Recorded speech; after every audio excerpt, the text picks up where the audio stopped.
All right, ladies and gentlemen. I was asked to host the GWC cast this week. This is California Kid, and every week someone else will host the cast. But this was my week, so I decided to interview the one person who has caused the hugest waves in GWC this week. That being Fred Yehi, our current BACW champion, who is now and is set to actually do the unthinkable and face his longtime friend, or should we say ex-friend, the Melvin Bell, coming up this Friday. For you fans, tune in and check it out. And I know this one's going to be rough, but joining me on the line is Fred Yehi, our BACW champion. Fred, how you doing? I'm doing all right. How about you? Man, we're good over here, man. It's been a crazy week, especially. But I'm one to talk, dude. Let's start with you, man. How you feeling after what went down, man? You had to do the favor. Um, for the past several weeks have been, it's pretty trying. Um, People don't really understand what I know a lot of people have like, emotions about it, or they probably lean more towards one way, because they only probably know one side of the story. They don't realize there's things that just so hard or whatnot. Thing that he's had an effect called the show you can ride deal.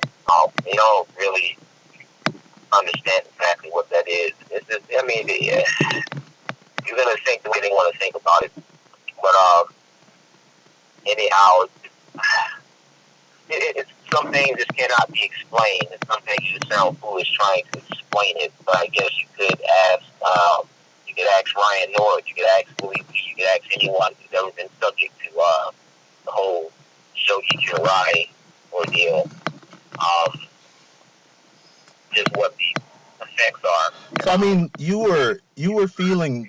We saw footage where you were kind of becoming sick when you, I guess, were kind of I guess deciding that you weren't going to do it. And what did that feel? I mean, were you getting colds or were you experiencing flashes? Right? Well, I was feeling. I mean, not feeling well is just one thing. Some things I can't even really explain. Um, you, there was this feeling of just extreme discomfort, uh, discontentment, uh, weird phone calls all kinds of times of the night, just no peace. I can't really explain it. Some things are not really things you just can't really explain, and that's definitely one of those things you just cannot explain. Um, as far as what I was dealing with, um, and Melvin Bell has been my friend for 15 years. 15 years has been my friend, and Yeah, is he? yeah, Is have y'all haven't talked since? Melvin and we have not talked since. The last time I saw Melvin was during the whole ordeal in the locker room. He tried to, it's just hard to think about it. And I feel terrible. Um, I feel terrible. But I can't imagine how he felt or how he feels. And we have not spoken. I have tried to reach out to Melvin, and that's, I've had no success with that, obviously. Um, I can't imagine how he feels, and I know what Melvin wants. He put it out there that he's wanted a match. He's told, people in his inner circle, and even like some people who are, also in my inner circle, just what he wants. Melvin is a pretty uh, upfront, straight up, business as usual kind of guy, so he's not gonna make skeptical of it, and neither am I, and that's why there hasn't been a response, on my behalf either, because this is not anything I'm trying to make a show of, and this is definitely something that Melvin is not trying to make.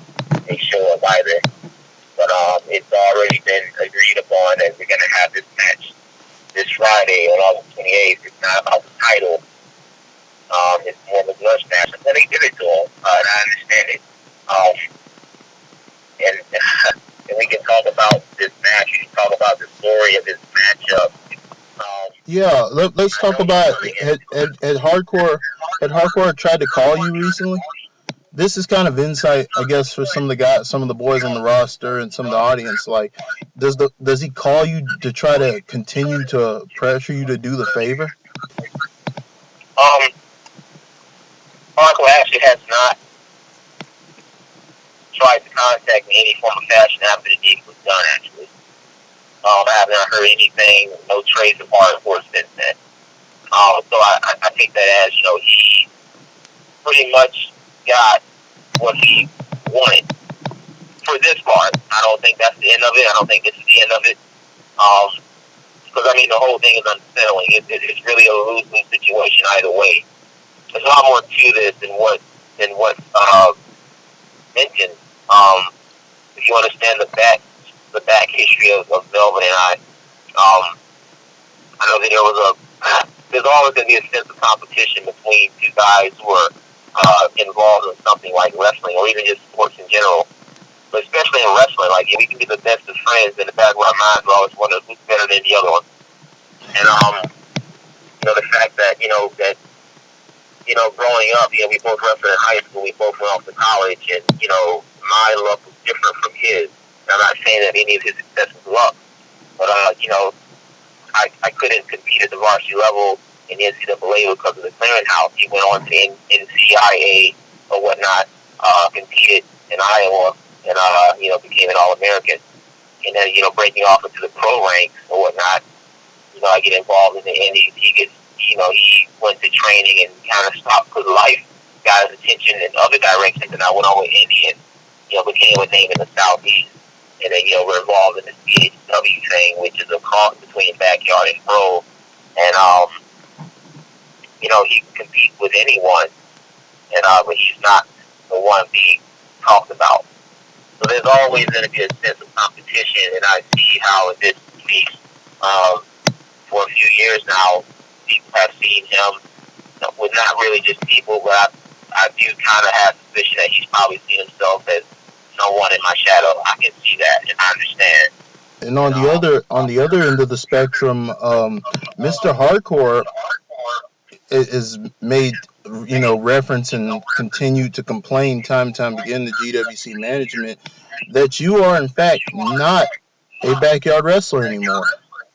And that is he says that's his primary purpose for feeling that you should have dropped the title years ago. But that what are your thoughts on that? My thoughts on that are simple. Um, you have a choice. Um, and with pro wrestling, like pro wrestling is a strange culture within itself. And because of that, a lot of guys unfortunately forget where they come from. Um, I chose to stick with BHW because I was one of the guys who built that from the ground up. From age 13, I was in the backyard and on a trampoline in middle school with a video camera. We did that, and it turned in, and it grew into something else, and there was just a lot of ideas, a lot of my ideas that were brought to fruition, and that, manifested, came into manifestation. Um, this is something I just cannot walk away from. I'm not saying that I'm just holding on to it to try to milk out of it whatever I can get, but I mean, there's a vision that's intact with it, and I mean, whether you want to call me backyard wrestler, you want to call me an indie, that's fine. I cannot control. I have no say so on whatever or whoever's interpretation of what I am, whatever that may be. I just call myself a wrestler. Who, yes, I did start as a backyard wrestler, just like a lot of people have started off as backyard wrestlers. And then, yes, I did turn into an indie wrestler. Yes, I did. So, the way I see that, I mean, I am a wrestler. I am a wrestler. You can call me a hybrid. It's fine. But I am a wrestler. And hardcore ideals are his ideals. And I know that he obviously has a major bone to pick with me. And at some point in time, I will get my hands on him and we will settle it. like men. Indeed, Fred. We're gonna take some calls here. Okay, let's take a call here. Here's caller one. Well, well, well. If it isn't Fred Yehi himself. What's wrong, Fred? Have nothing to say? Oh my God. That's okay. I don't need you to talk. I need you to listen. Let me explain something to you. Number one, you're a professional wrestler in the indie circuit. You know why I say that? I say that because you held multiple titles. You have other videos around the world with other federations trying to do what BACW does. And in a way, you have upset me because, like anybody else who moved on, they would have dropped the title to a backyard wrestler and then made a name for themselves. You choose not to move away from BACW because of your pride. You don't want to lose the belt to anyone. You have no real honor. As for Melvin Bell, what I made you do was what you probably wanted to do for a very long time, haven't you?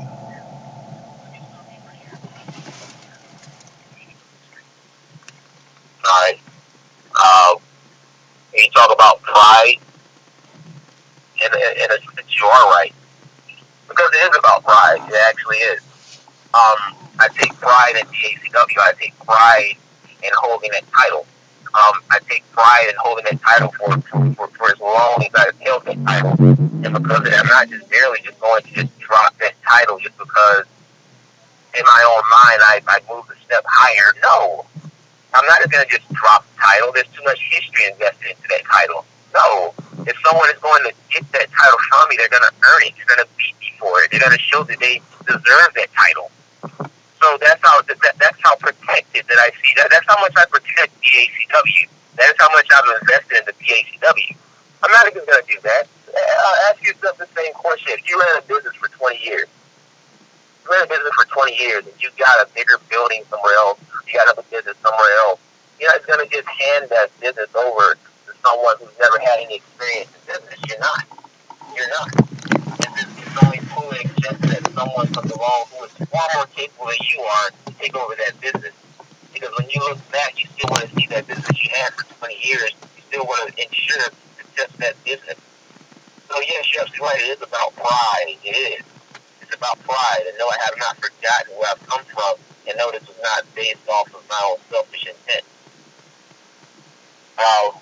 As far as this Friday, I would say that it is about pride, and it's not based off of selfish intent. Again, I'm going to give them what they want to see at this point. This is what you set up.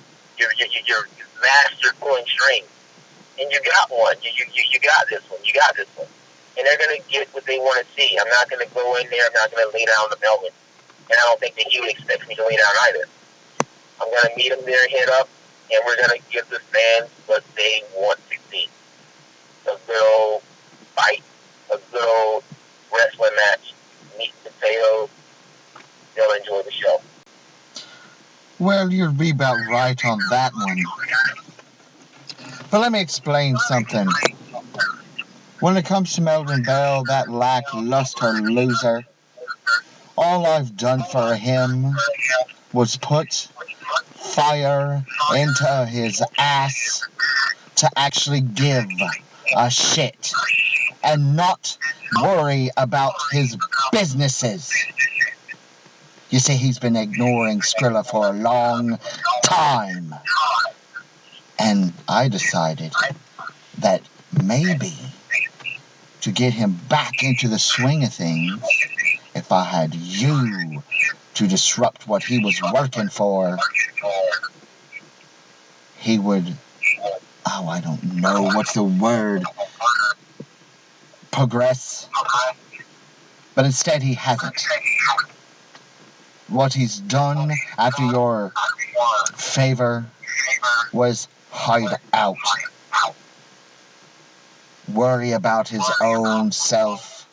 Worry about how much money he'll make from ice cream and what other entrepreneur pathways he goes. So now that maybe he'll get to the ring with you, he'll whip your ass from left to right, an open challenge to Skrilla finally. I likely doubt it. You see, one thing you've never noticed with me, Fred, is everything I do for someone else. I haven't done anything for me, have I? I've never gone for a belt. I've never tried to take down the roster. That wasn't me. That's not what I'm about. I have multiple people who are being ignored day in and day out. You have dark matches you refuse to show of backyarders battling it out for your indie buddies. So I made the people at home see you for who you are. And you helped Kincaid. Exactly what I wanted to happen. So that Melvin would go at you like nothing, and maybe then actually earn a title shot against you and maybe win. Then you can go away. Let me tell you who I am. Let me tell you who I am. Tell you who I am. This is all in a nutshell. In a nutshell, I'm an individual who refuse to stay inside of a bubble and continue to do what everyone expects for me to do. I'm going to do what everyone is used to seeing everyone else do. That being the typical indie wrestler who goes to a city where there's a bunch of hicks and a bunch of people who don't really know what they're paying for, and they're at that little level, and they're that big in their own little small little universe in a small little bubble, and so they look down at everything else. No, that's not me. That's not me. I know where I've come from. I'm very, very outside of the bubble, so I'm going to do a lot of things to piss people off. And in this case, I was kind of forced back into a corner doing something that would piss a lot of people off, more so my own best friend. With that being said, I'm actually on my way to walk in here and go train. I'm about to hit the ring right now. You've pulled these strings. You backed me into a corner to do something, to engage in something that I did not really care to really engage in. But just like I've always done, I've always made the best out of things. I've always made a bit of an opportunity out of things, and I plan on making a statement on Friday. Not just merely to Melvin, but also to you. Also to you. And at some point in time, Mr. Hardcore, again, I'll leave this last little thing. I will get my hands on you. I will. You'll get what's been coming to you. You've been stalking and snooping around for so long. I'm tired of the stitch that you bestow upon BHW. And I will get my hands on you. And we will rid of you from this channel. And when you do get your hands on me, there's one thing you will realize when it's over. That is, you will wish you never did. Good luck to you Friday. Thank you for having me. Yeah, sorry I didn't see this coming, man. Holy crap. Yeah. Guys, thank you for joining us on the GWC podcast this week. We're at the end early. Yeah, got the management on the other line. All right. Yeah, stay tuned for this Friday, everybody. We got a big match coming up. And from what we just heard, it's going to be crazy. All right, guys.